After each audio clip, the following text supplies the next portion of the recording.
Hey everybody, this is Perch, and here's an interesting question coming up in mail, which is basically, can the X-Men regain the excitement that we felt for House of X, Powers of Ten? You know, Jonathan Hickman obviously still involved on some level with the X Office.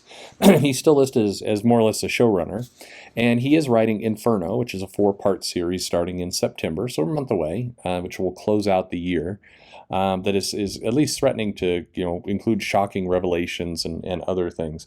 Can it regain the same buzz? And so in my opinion, it depends on what you mean. So first off, yes, I think at some point the X-Men can receive buzz. A lot of people had written the X-Men off as lost during the whole who owns the rights, Fox or Disney kind of debacle.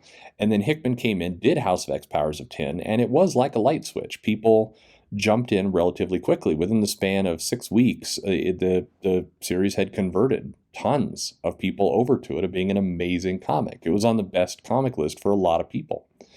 And then, filler set in. And in my opinion, and I don't say this to kind of poke any X-Men fans either way, it's just when something popular happens, and it happens at Marvel and DC, their interest in that popular thing shifts from, hey, I'm glad we had that success, let's go make another success.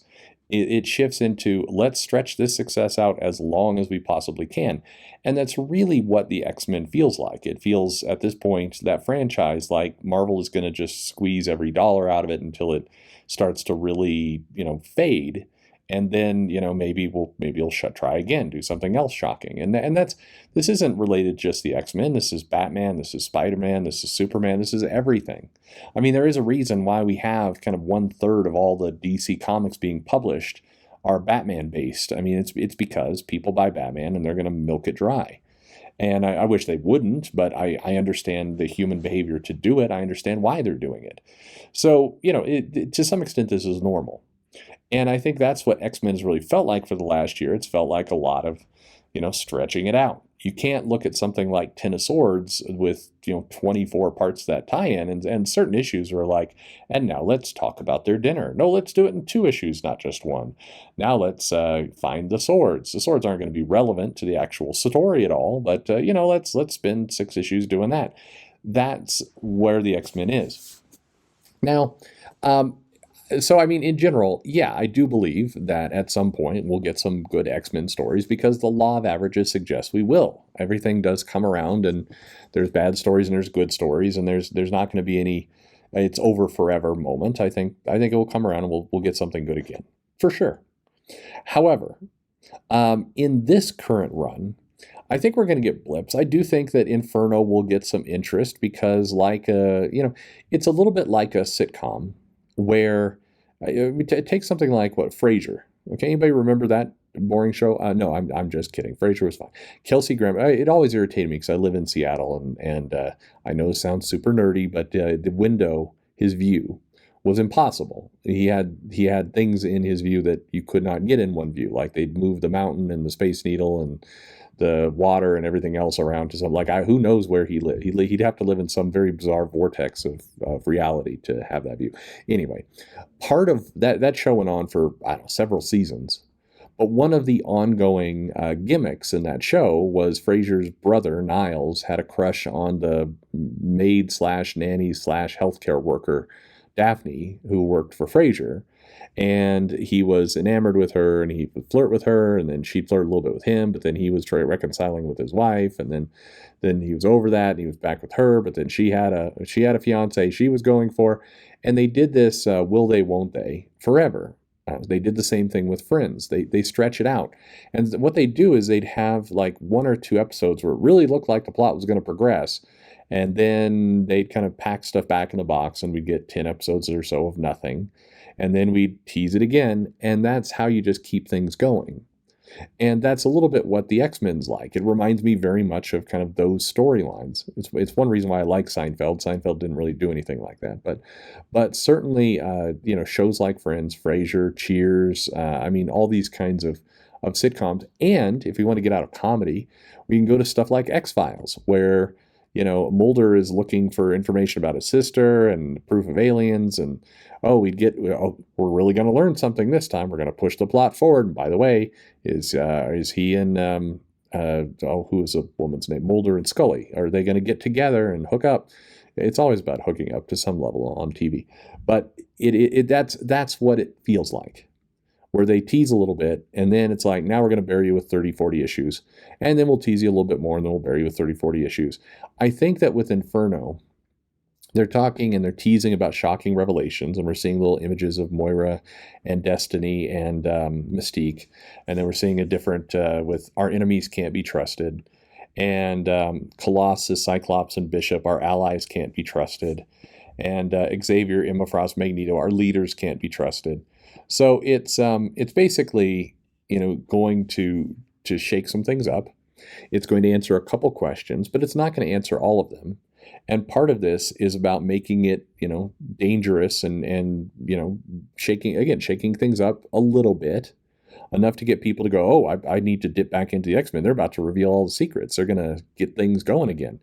And then we're going to go back to and Beast is screwing around with plant viruses in South America, and the kids are just kind of running aimlessly over New Mutants, and over in Excalibur there's some I don't know, something going on with London, and it's we're going to continue to let those storylines play out. We're not going to. This isn't going to be a moment in time where everything halts. Krakoa burns down. I mean, they've got a planet Mars up there, and they're going to explore that for a while with Storm kind of leading that. And it's going to shake things up. It's going to move some characters around on the board. But by and large, this is a tease on the road to how long can we stretch this out. That's my basic answer. I hope for a good story. I admit I don't like the idea that this is a 4-part series. Hickman is writing all 4, but we've got Valerio Schiti, R.B. Silva, and Stefano Caselli doing art for each one of the first 3 issues, and then kind of all as a combo in the last issue. And I hate that. It's 4 freaking issues. You can't just get one of those artists. Any of those artists would be fine to just stick with the series for the whole 4 issues. It's only 4 issues. Anyway, it's consistency. What's funny is there's so much money that gets made on trades and omnibuses and collections and other things. There's a whole aftermarket here that does well. And yet, comic companies, and in particular Marvel, continues to choose things that devalue, to some extent, those collections. When you have a mix of artists, time and time again, fans don't like it. Customers criticize it. And it is one of the most common repeated critiques of comics that people wish would change, is to keep the art team consistent. And they just keep going back to doing it this way. And it is baffling. They're not saving money doing it this way. So it is baffling they do it. So they're basically taking money out of their pockets. But anyway, I do think there will be, and you can call me, naive, but I think glass half full. There will certainly be some good X-Men comics in the future. There will even be some good X-Men comics in this run. And I do expect Inferno to be, fun to some extent. It is nice that we're getting some secrets answered. At some point, maybe Marvel needs to publish the omnibus of just the stories that matter, where you basically have House of X, Powers of 10, and then maybe 1 or 2 stories from the in between time. Then they can publish Inferno, and then in about a year and a half or so, when they get around to, I don't know, the Extinction Agenda 2 or whatever old event they're repurposing for a new thing. I just give me that omnibus. You can skip all the rest. I think there will be some good stories in there, but I also think at some point this will end, and then another creator will come in, and we'll get some of those stories, and that will be fun too. I don't know. I wish Legends started out really well for Marvel, and then it's I think the Peter David, as much as I love Peter David, I think that era of X Factor wasn't the hot seller that maybe Marvel hoped it would. So they need to get to that Chris Claremont X-Men Legends story that they've been teasing out and is coming any day now. Anyway, what do you think? X-Men, best days behind them forever, or do you think there is something good coming up in the future? And do you have any expectations for this particular run and where the high moments are? Let me know in the comments below. Like and subscribe, as always, and thanks for listening.